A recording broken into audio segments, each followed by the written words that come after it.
So students, look, this is a real joy and a real privilege and pleasure for me. Doc, I've introduced, I talked about you and the session we're going to do right in the beginning of this class, which started about an hour and a half ago. We have a lively bunch of students who've seen the video that we sent across of the interview that we had done with you earlier. So what I'm going to do is probably just have a 10, 15-minute conversation with you. And then I think they will flood us with questions. Priyanka Kanto, I think you'll have to manage that process for us, and we'll get into the questions. But to the students, this is a unique human being. He can't blush because of his color, but it was just similar to mine, but this is a unique human being. He has led the charge for India during COVID, during leadership at a variety of levels, and he has made a huge impact on our country in a way that very, very few people can. I will tell you, when I go into his office, he'll be even more embarrassed. It is almost like he's worshipped like a religious leader of some kind. Doesn't want to be a religious leader, but the way people look up to him and the impact he has had on their lives, including my own life, because my father was under his care for a period of time at a time when it was absolutely critical. So when you have that kind of impact, it is absolutely fantastic. And you have a unique privilege of being able to talk to him. He's done this for us, and I can't thank him enough. There are 3 areas, Doc, I pointed out to them, which to me were standouts. Of course, there are many more that you'll talk about. One is the vision and mission of Medanta and how you built an absolutely fabulous place with the best talent in the country and made it the finest, amongst the finest, if not the finest institution in the country in a very short period of time.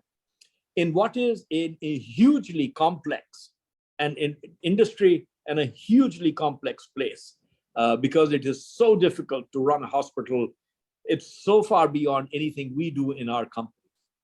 2, I talked to them about managing stress and how do you handle stress and how do you do that given the lives at stake, given the stakes that are out there, how do you manage all of that? And 3, it is really for the future, where did your vision come from? What are your passions? What are your drivers? And what is your advice to them? So I'll go back to the discussion we had, Doc. I'll start with some of those. I don't know if you had any opening thoughts. I'm happy to wait for those. But otherwise, I can kick off with a few questions, which will start opening up the whole discussion.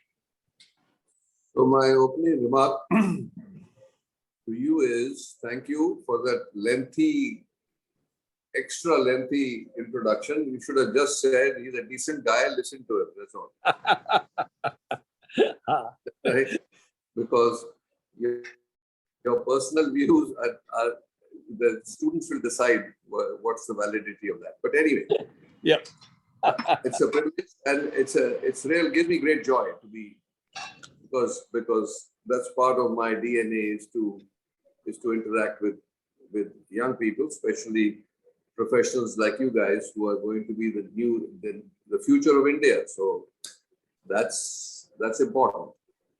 I hope you understand the responsibility you're carrying on your shoulders, because these challenges are constant and they're there for you guys to face. I mean, I'll tell you one thing before we start, that about 40 years ago, 45 years ago, when we were students in Delhi University, I was there for a year as a pre-med, and then through medical school.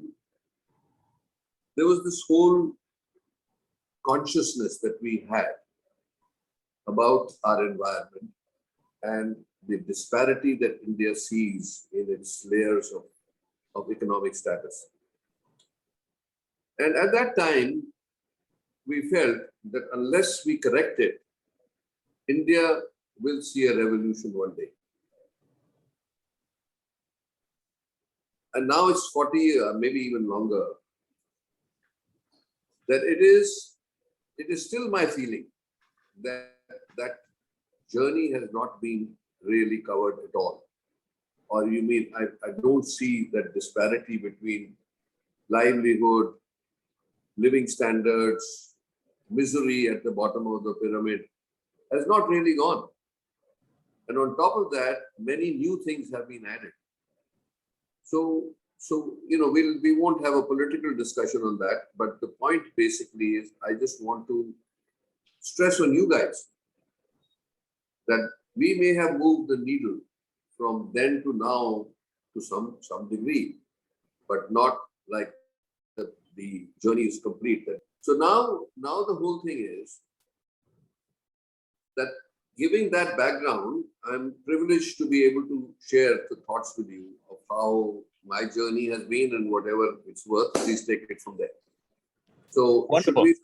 should we start, like you said, the three segments that you wanted to discuss. So should we start with just Q&A? Well, let me just throw a couple out and then you take it any way you want after that, Doc. So, in the last interview, what I loved, there's so many things you said which I love. Like, and this is what I've been trying to teach the students also, that leadership and journeys in life are a sequence of events. They can be accidents. There are all kinds of incidents that affect us. That leadership in itself, is not something you have to be born into or made. It can be both. And you talk about do what you love the most and where your natural talent lies, right? As being a huge issue. And the compassion that you got from your father, watching your father, and why rebellion is important. You talked about all of these, and we've been talking about these subjects also, Doc. But let me start, and then, of course, we'll take it completely from there, is just talk to us about where you got this passion and this vision to build something like Medanta. Where did that come from? Because a lot of students ask a lot of questions about how do you get the passion? How do you know what you should build? How do you build that vision? How do you know you can do it? How do you know you can be a leader? And the hurdles you encounter. I'll leave it from there. You ask 100 questions in the one sentence, which is, heck, how do you? The whole lifetime you squeeze in one sentence. No, look, this is what I've always felt myself, and I always like to communicate. That nobody is born a genius and nobody is born a leader.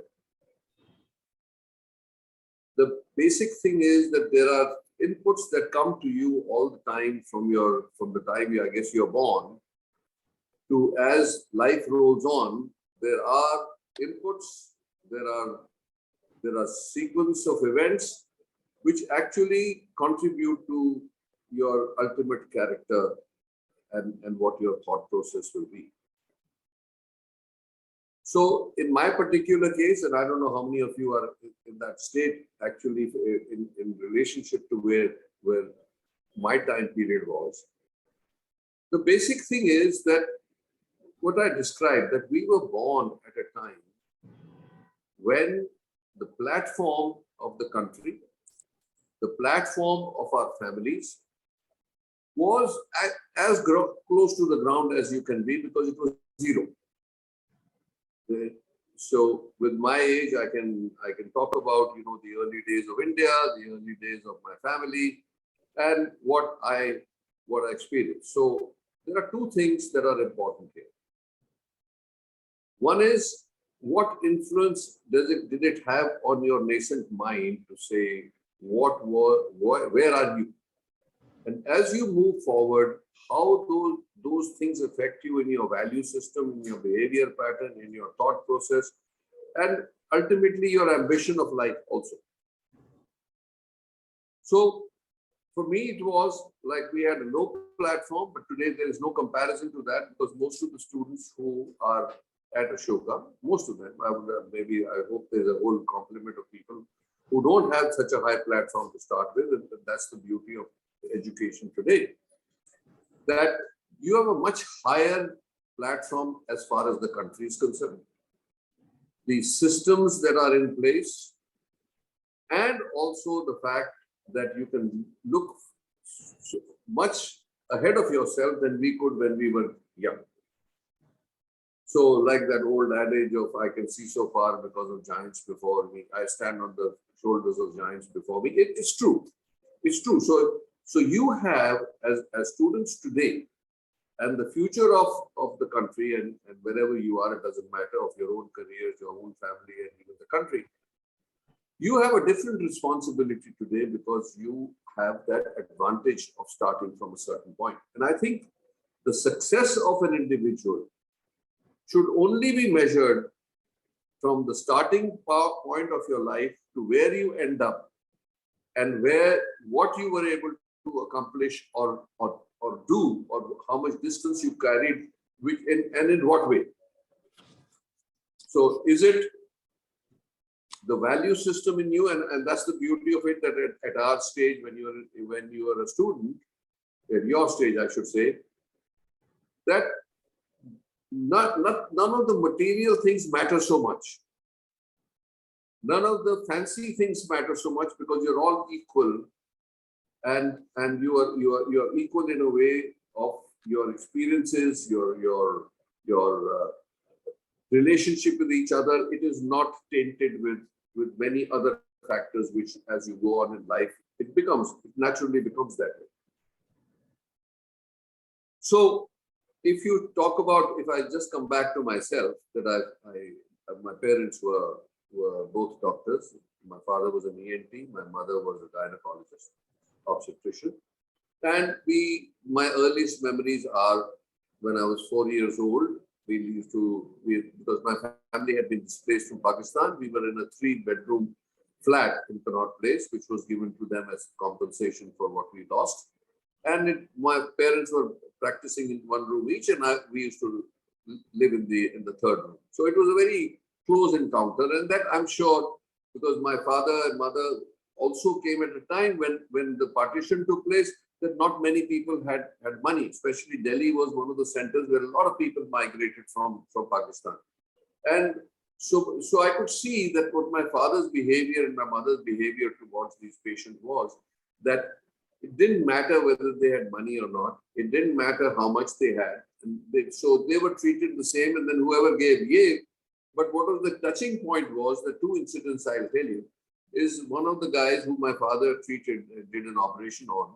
He was the chef of Chelmsford Club. I don't know if it still exists or not, but Chelmsford Club used to be a favorite spot at that time. And he couldn't pay, but he would bring once a month a chicken that he was special, full chicken he would make, just to bring to the family. I mean, that's how touching it was. And the second one was a shoemaker. And he gave me my first pair of shoes, which were like I was 4 years old. He made them by hand and gave them because that's all he could do.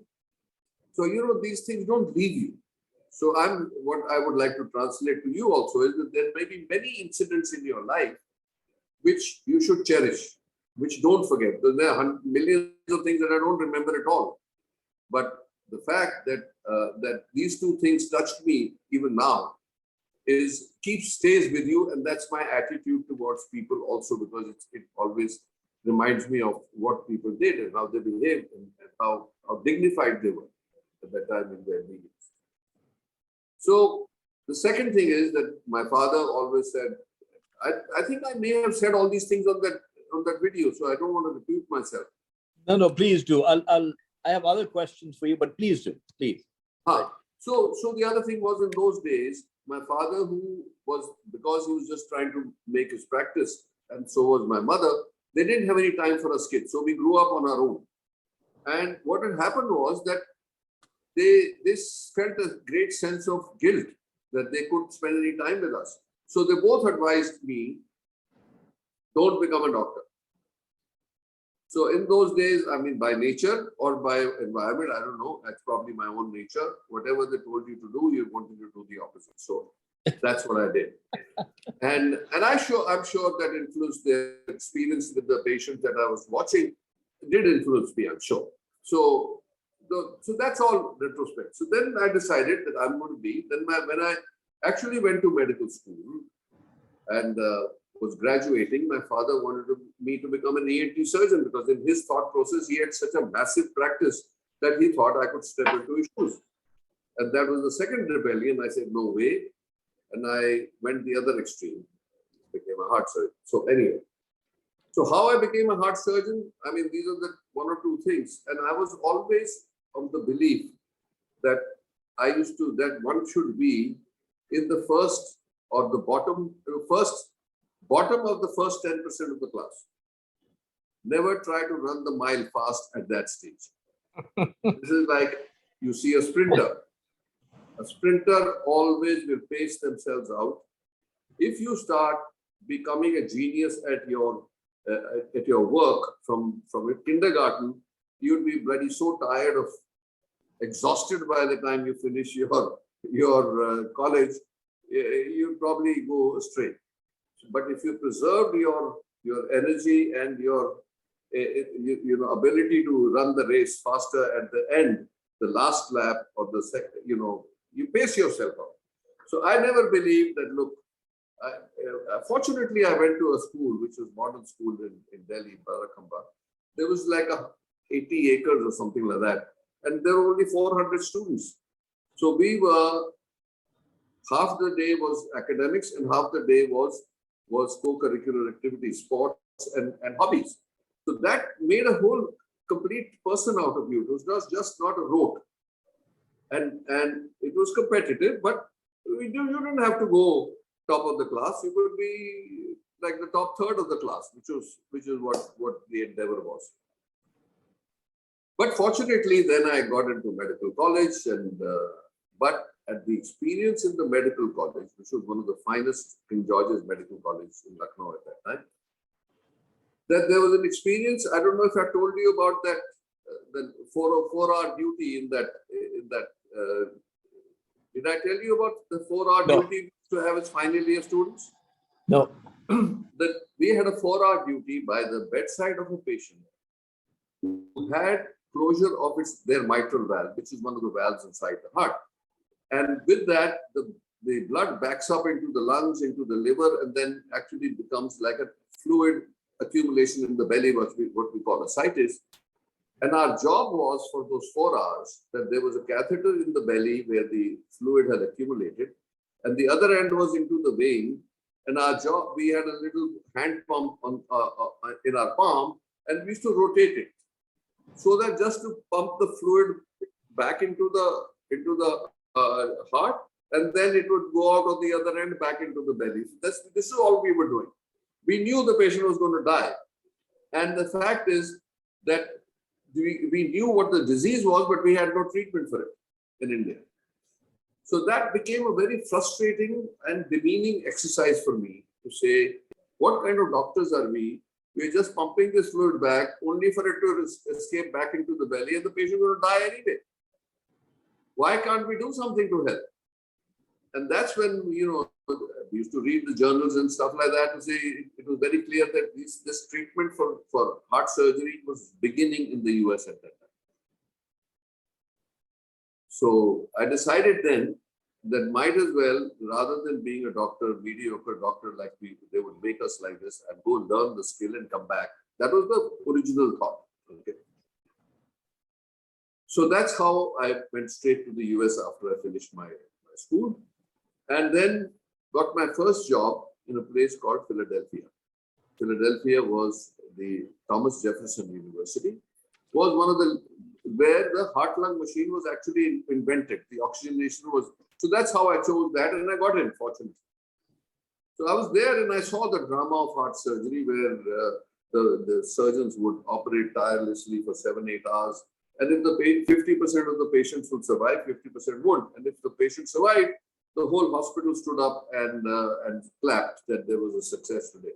So there was an amazing, on a young mind who went from India, this was it was like a stars going off. So anyway, Doctor, talk about also how you got selected to go there also, because you told us that story about. We are getting there. Right. We are getting there. Thomas Jefferson was my first step. Right. And they gave me the full residency for 5 years for general surgery. So I asked my chief at that time, I said, who's the best teacher of heart surgery in the US?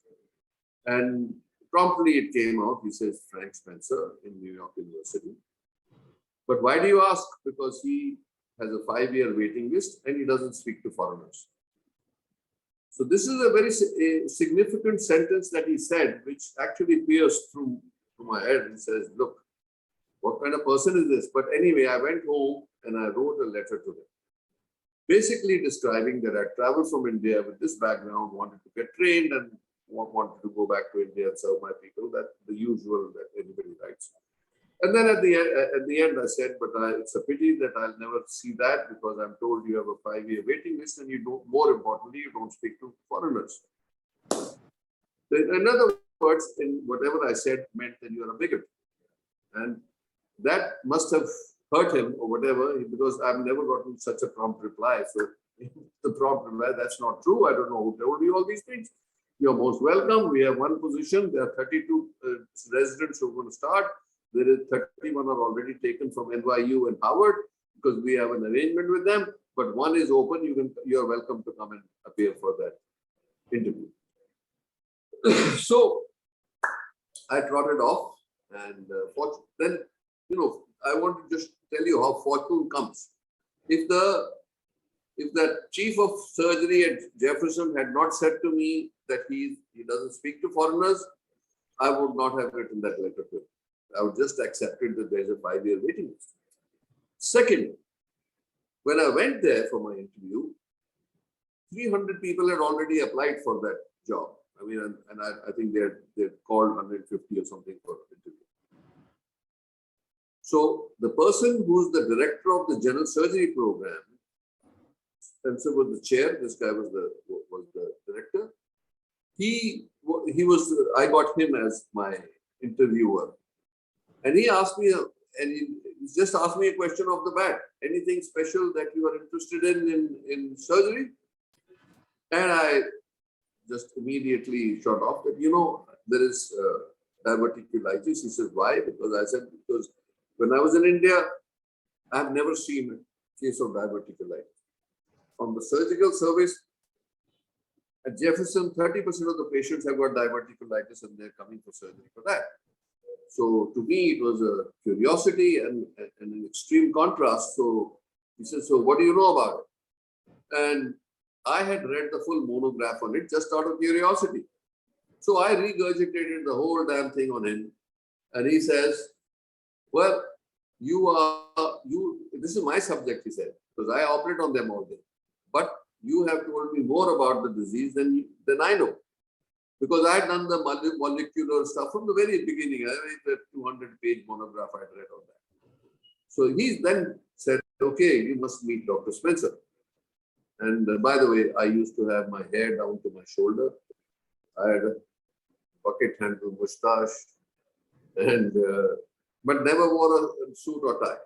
I used to wear jodhpuri. So with all my jodhpuri and all this hair and all that, I arrived to see Dr. Spencer. And one other thing that I think I should mention here is that this was 2 o'clock. And I hadn't eaten anything since breakfast, and nobody was offering me anything to eat or drink.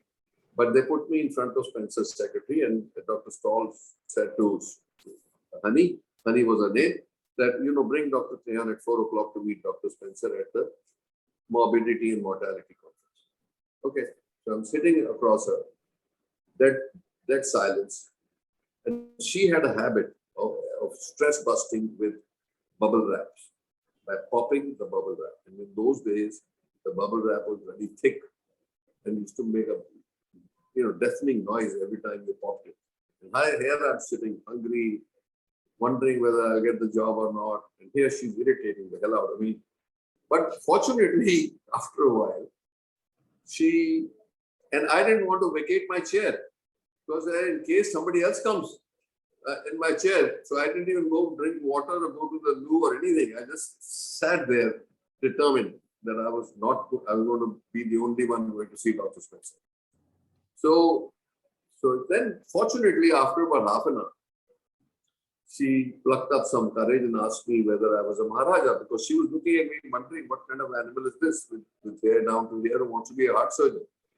So in those were the days of the counterculture, the hippie movement, right?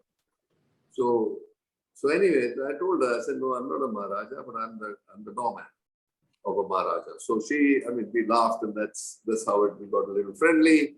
I kept telling her about our usual peacocks and elephants and snake charmers. And then she took me to see Dr. Spencer, who gave me one good look up and down. And then he held the conference, the Morbidity Mortality Conference. And he showed values a chief resident was presenting a case of success at the conference. And he was saying that this lady came who was 65, 70 years old. She had a gallbladder, which was septic. She came at 6 in the day, or he said, she didn't say, said we waited in the morning and I operated on her and she's okay. So to that, Dr. Spencer said, which, like I said, out of the zillion things I've forgotten, just sticks in my mind. He said to the chief resident, he said, if you, by the way, was this lady, in those days they used to call them Negroes.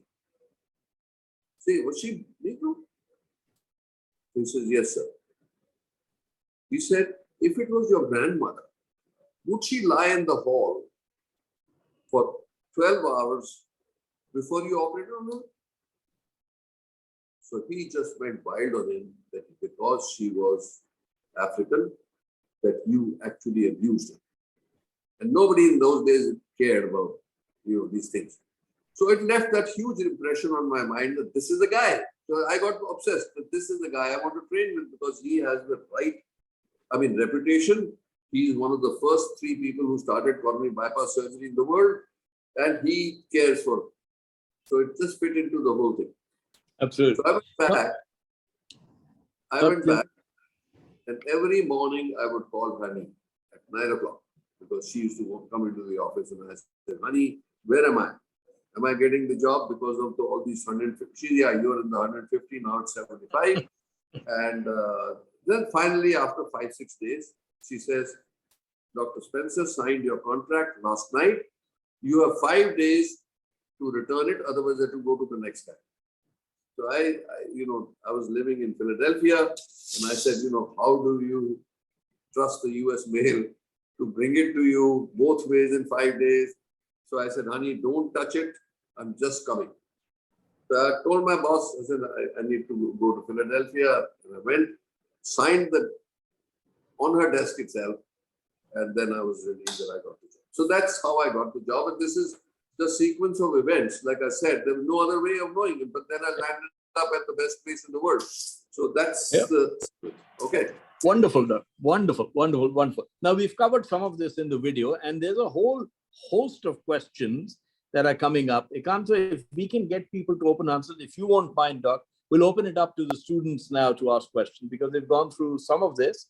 And they have a whole of questions of your vision, your leadership style, your everything else, one after the other. So I think if I let them ask you, I know you will love that. And Ekanto, I'm going to turn to you to orchestrate this. Is that okay, Doc? Well, can we go to? Yeah. Absolutely. Lovely. Ananya, why don't you go ahead with your question first? Do you mean me? Yes, Ananya. Oh, yeah. Hi, good afternoon, Professor. Good afternoon, Doctor. I had a question. So I just wanted to know about how you actually face the failures, if there are any in your field, and how do you actually boost yourself up out of every failure, if there are any, and how do you pump yourself up to face new challenges every single day? Because I'm sure, and Professor also spoke to us about it in the beginning, that it's one of the most difficult businesses or field to be in, and there's a host of challenges that come up to you every single day. So how do you face them, and how do you boost yourself out of them? So, one thing is that 2 things happen, and where we stopped the conversation so far. So what I meant to tell you at that time was that, look, once you have actually reached the point in life where you know where you want to be or what you want to do, then to me, mediocrity is a crime. You need to put everything behind you, and that's why I was saying it's like a runner, that you pace yourself to the point where you know this is what you want to be. So the point then becomes, once you find that stream, then you must do everything and anything, not anything, I should say, more everything, to be the front runner in that. No question.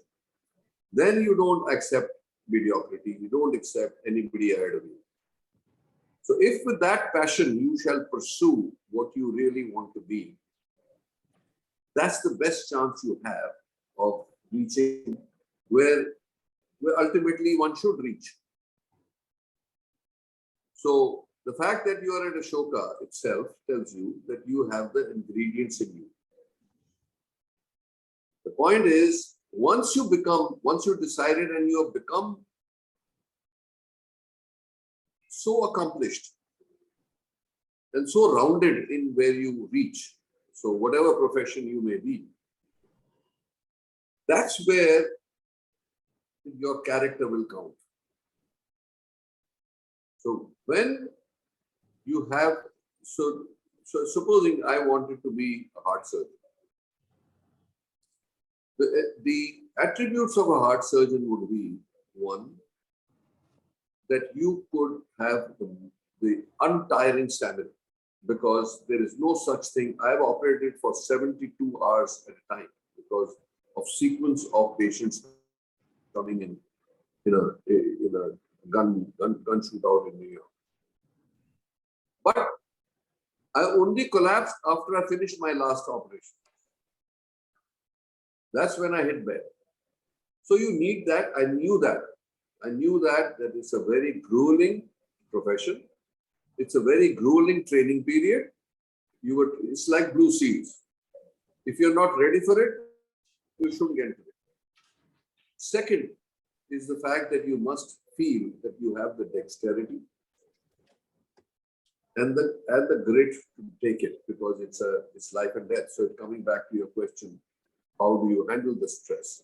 So you need to have that. So I was always a sportsman. So that was the stamina part, and the grit part was already in me. The dexterity part actually became by accident. Well, I was born left-handed. And I used to write quite beautifully in my kindergarten, because that's the easiest part. And then my Hindi teacher used to break my knuckles because it was considered that left-handed is unlucky at that time. So I switched to my right hand and my handwriting went to pot. But then also it serves me well in medicine because nobody can read doctor's handwriting. So it was not a major disadvantage. But what happened was, as I went on in life, and I was a cricketer, then I started bowling with my left hand and batting with my right hand. And when I became a surgeon, I realized that other people, when they operated, because they only operated with their right hand,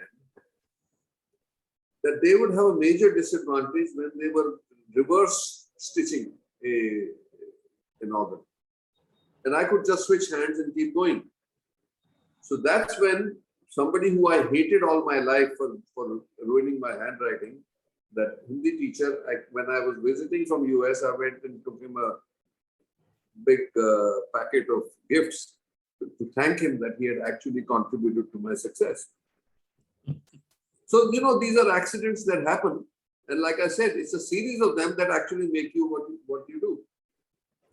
So the second thing is that every time you walk into the operating room, you are facing somebody that you may not be successful in saving that person's life. So that comes to your question again, is the point, how do you handle it?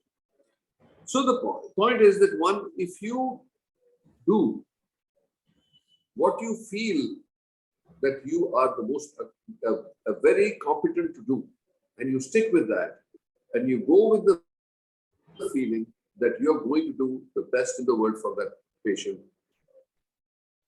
99% you'll have success, or even more actually. But you should always be ready for that failure. Like we say, this is the longest walk, because X% will not make it. And that longest walk is from the bedside of the patient who didn't make it to where the family is to tell them that the patient did survive. So but you must have, like my guru, Frank Spencer, 3-4 things that I remember from him, which have an impression on my mind completely. And one is the fact that he always said, if you are standing still, you're going backwards.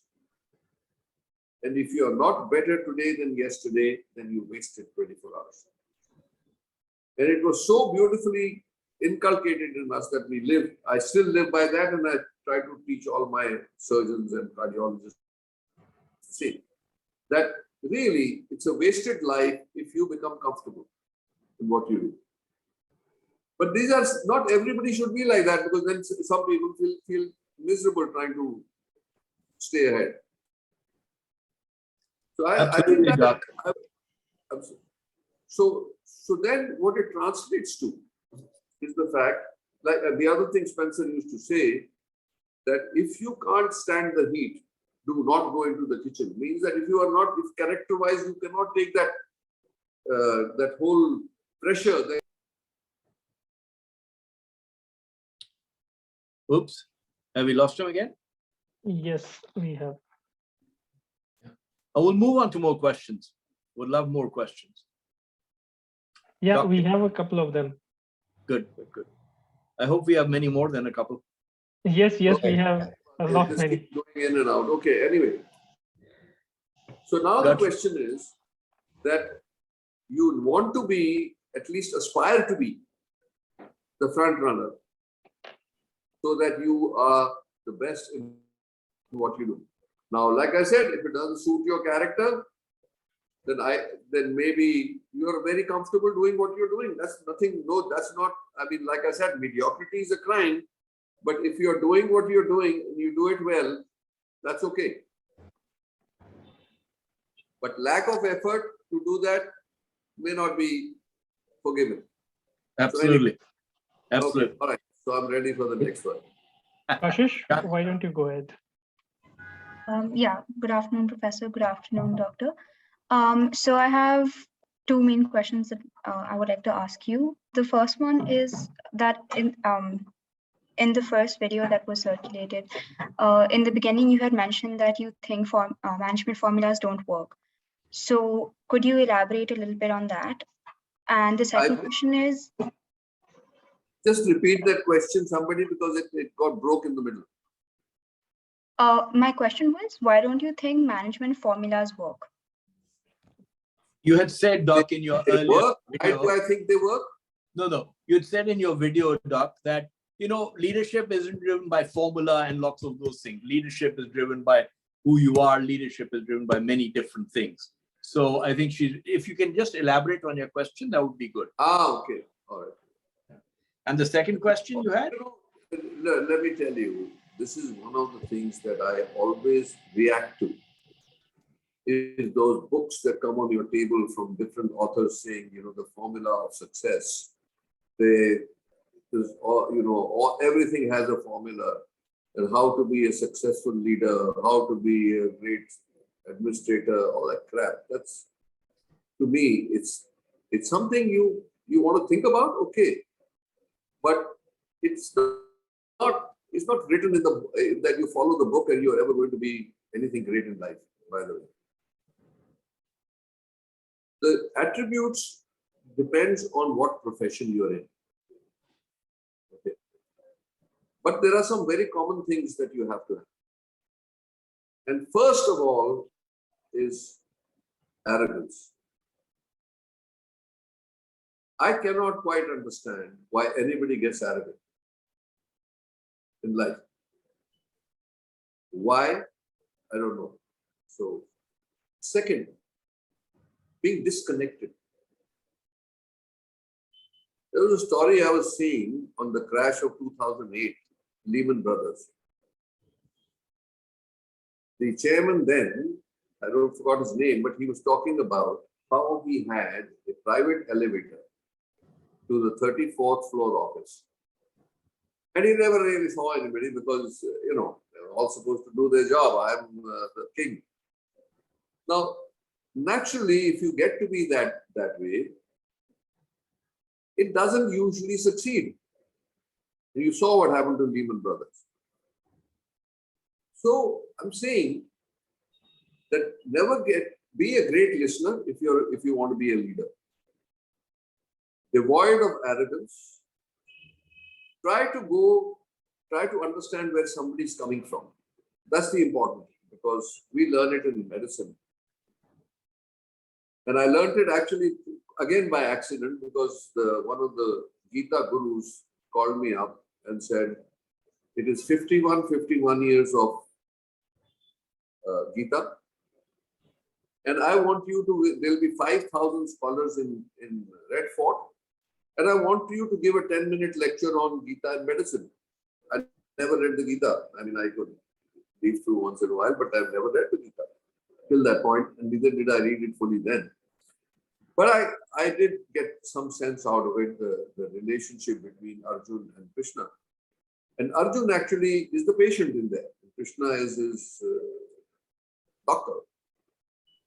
So things that came out very clear to me was any human being that comes to you, and especially if I translate it to medicine, but you should translate it into all your fields, is the fact that the person is coming to you, maybe your employee, maybe your associate, maybe your supplier, maybe your financier, whatever maybe, that what they are saying from their mouth is not the whole story. The whole story is, like in medicine, I'll give you, and you can draw your own parallels, is the fact that when a patient comes to you, he doesn't know how serious it is or what we will do to him, whether it's going to be operation, medicine, whatever. So he's got a great sense of anxiety about himself. Second, he doesn't know whether he will live or not. So his anxiety then goes beyond himself to the family.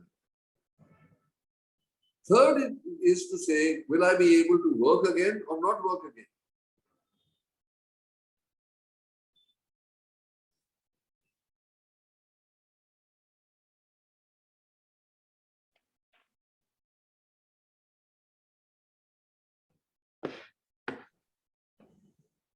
I think we've. He's back. So everybody has their own demons and their own compulsions, their own anxieties and insecurities. So you must deal with that. If you want to be a leader, always deal with it like that. Like you consider everybody in a way a family. And you'll find all sorts of people in there. And I don't know if you experience right now, what's your family? An extended family will have all sorts of characters in it. So the idea is to actually suss out what is needed.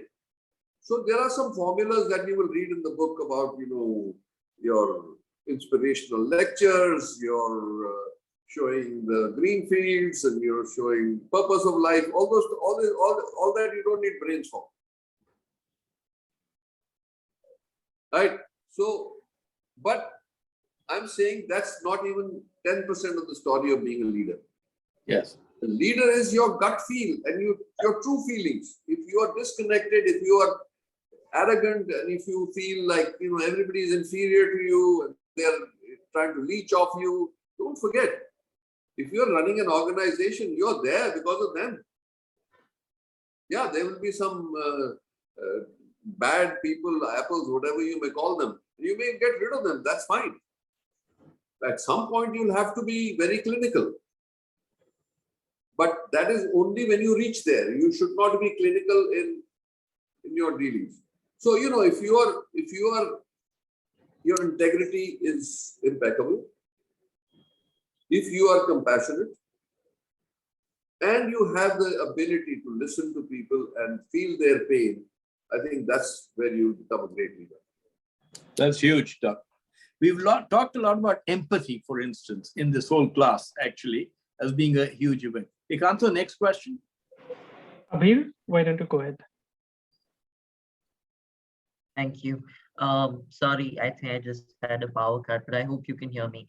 So doctor, in the video you had mentioned, earlier in the class today, we were talking about core competencies. And I don't need to ask you what your core competency is, but retrospectively speaking, perhaps before when you went to Lucknow and when you were a young doctor there, what do you think as a young person at that time, what would you say was your core competency, or if I was to phrase the question differently, other than rebelliousness, what drove you towards becoming a doctor? Because you could have rebelled in, in perhaps other ways too. And I remember that you mentioned, you chose heart surgery because aero modeling had given you those skills of being deft with your hands. But, why heart surgery and why not anything else? And the second question that I had was, you had also mentioned that you were motivated by the fact that you wanted to come back and work in India and for India. And that's something I associate very closely with. But you mentioned that you chose to stay in the US for 10 or 11 years and practice there because you got a job offer, I think. So what made you stay for those 11 years? Was it because you wanted to further increase your skill and then come back to the country, or what was it? Okay.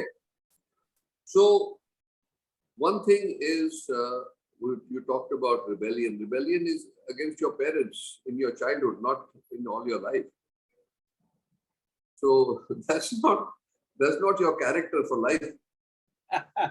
But the point is that you have the ability to evaluate what's right and wrong. Okay.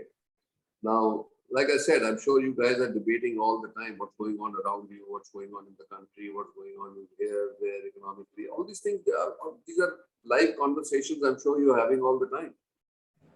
So the point is, what you talked about my dexterity, and I just told you that by nature, I'm a sportsman. I was not studious.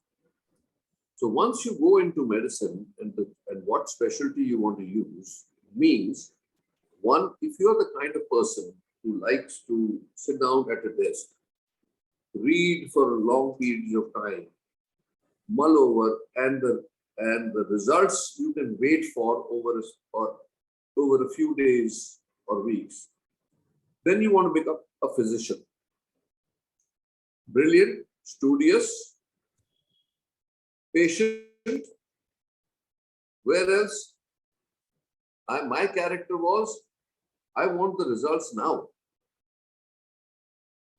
If I want to score a goal, I want to do it today. I'm not going to plan to do it 7 days from now. So that is the instant results was one of the things that drove me to surgery. That either you make or break your effort and the patient's life now. If he's dying, you must save him now. You can't give him a balm and say, let's see if you live. So that's why, that is my character. So that's why it suited me. But then they're equally, accomplished, respectable, admirable people who are great physicians, who will sit and ponder over it, over a patient chart for hours. But they are doing their job very well, but that's not me. So it's good for you to recognize what your normal talent is, because you will run the mile faster with that.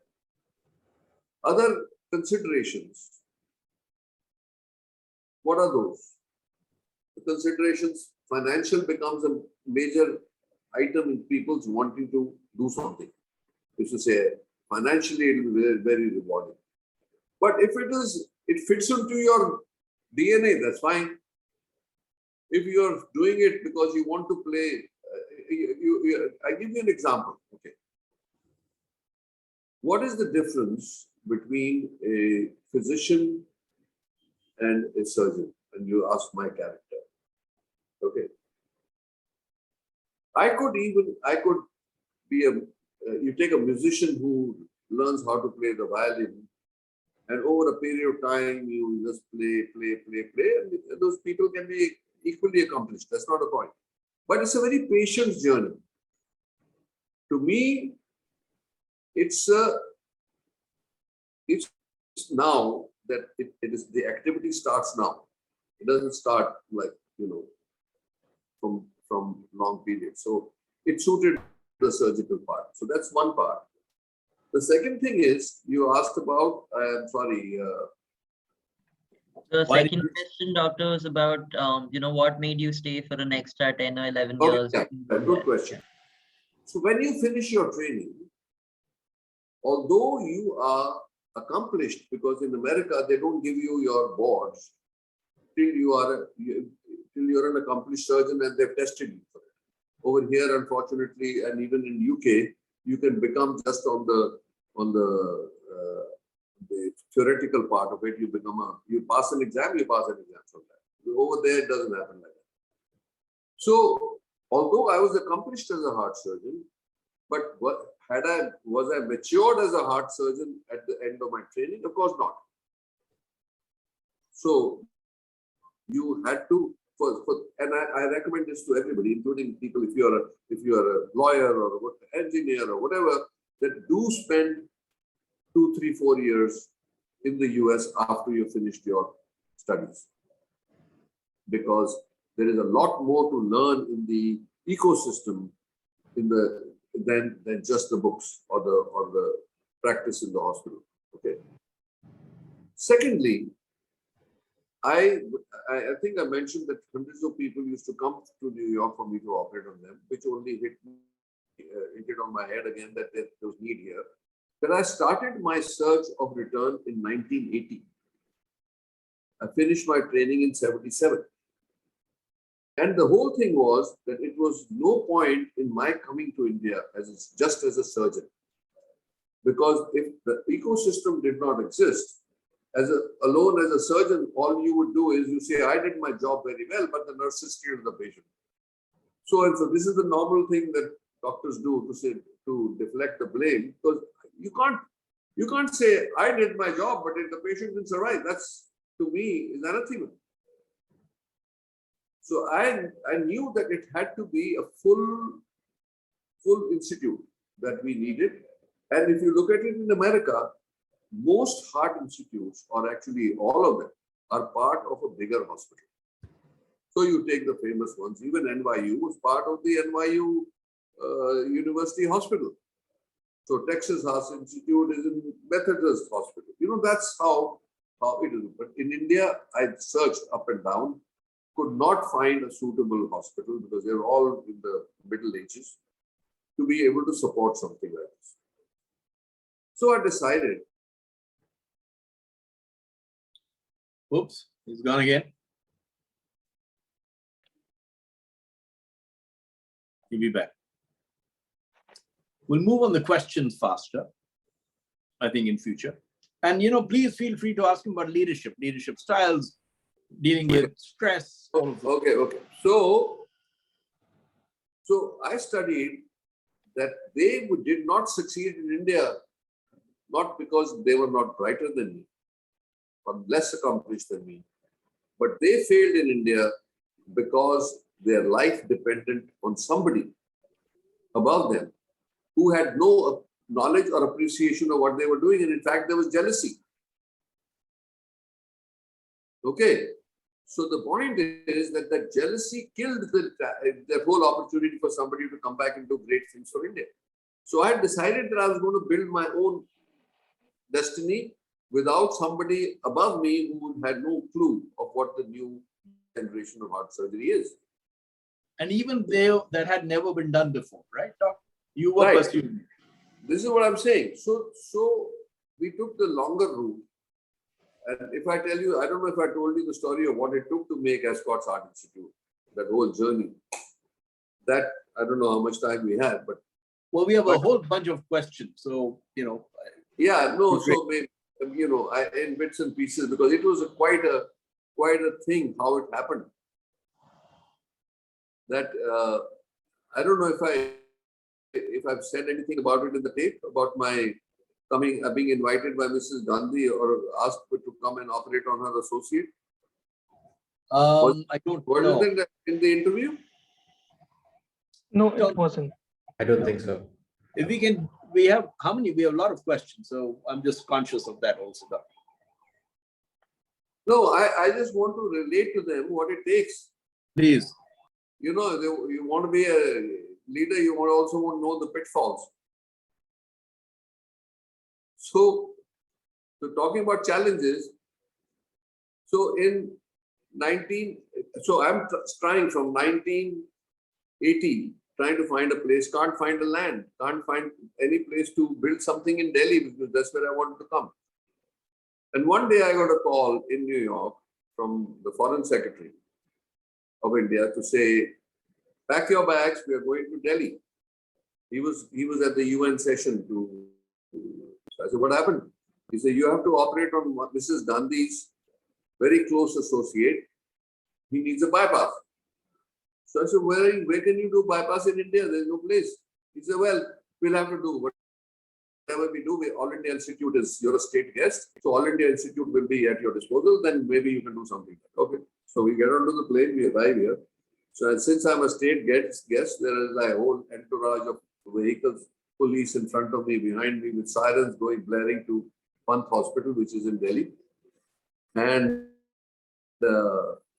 this is the big surgeon who has arrived from America, and I go to the intensive care unit at Pant Hospital, and to my horror, I saw the patient was put on the ground.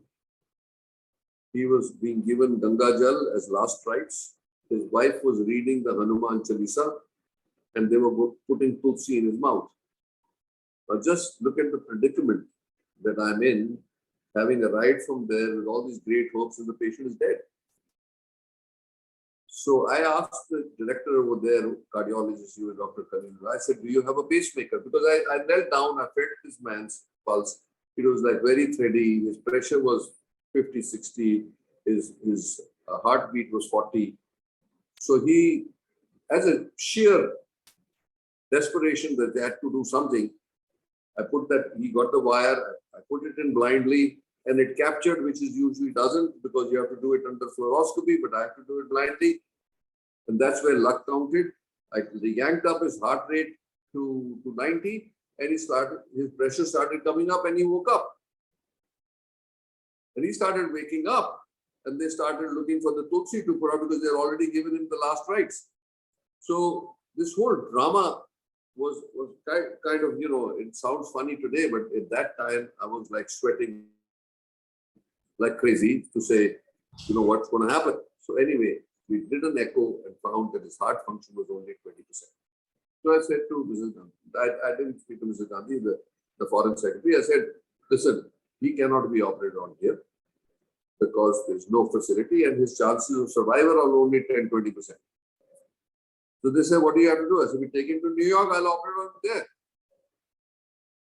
So we took him to New York, operated, and the guy survived, fortunately. And he came back to see Mrs. Gandhi. And Mrs. Gandhi said to him that, oh, I thought you were dead. Because that's what they told her. The last message to her was that he's gone. So he gave the story and she said, next time Dr. Trehan comes, please bring him to me. And he wrote me that there used to be a international letter form which you take 10 days to get to you and all that in those days. So he wrote me this letter and I was so I forget the language I want to use. So I said, how come you? So I just wrote back to him. I sent him a telex, says, I'll be there, man. Get an appointment. So I came up, I went to see her. And then the rest is history because she said, you've done a great job, a miracle for my associate. You please come back to India. So that was the beginning of my return journey. If that man had not happened, if he had died before and I didn't put the pacemaker in and I accepted that he's dead, it wouldn't have happened. And to operate on a 20% ejection fraction in those days was considered like a suicidal trip. But it did work. So fortunately, then of course everything fell in place. Once she ordered that you have to bring Dr. Trehan back, there are 10 other obstacles which I can talk to you about, but it will take a long time. So anyway, then Escorts Heart Institute arrived, 88, and I returned. So does that answer your question why I took so long to come back? Yes, doctor, thank you. Okay. That's a long answer to a short question. Anjana, why don't you go next? Yeah, thank you. Hi, Doctor. Thank you for being with us today. So I was wondering, as a doctor, you mentioned this in your conversation with Mr. Bhasin as well, that the lines between professional and personal tends to get very blurry.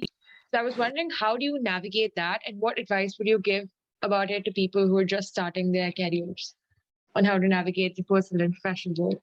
And How to to, ensure nag- that, yeah, how to navigate? Sorry, the last sentence was? yeah, how to navigate the lines between your personal and professional and ensure that they don't get too blurry. Yeah. Okay.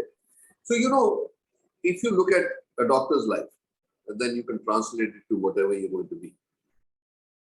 We committed ourselves to taking care of patients.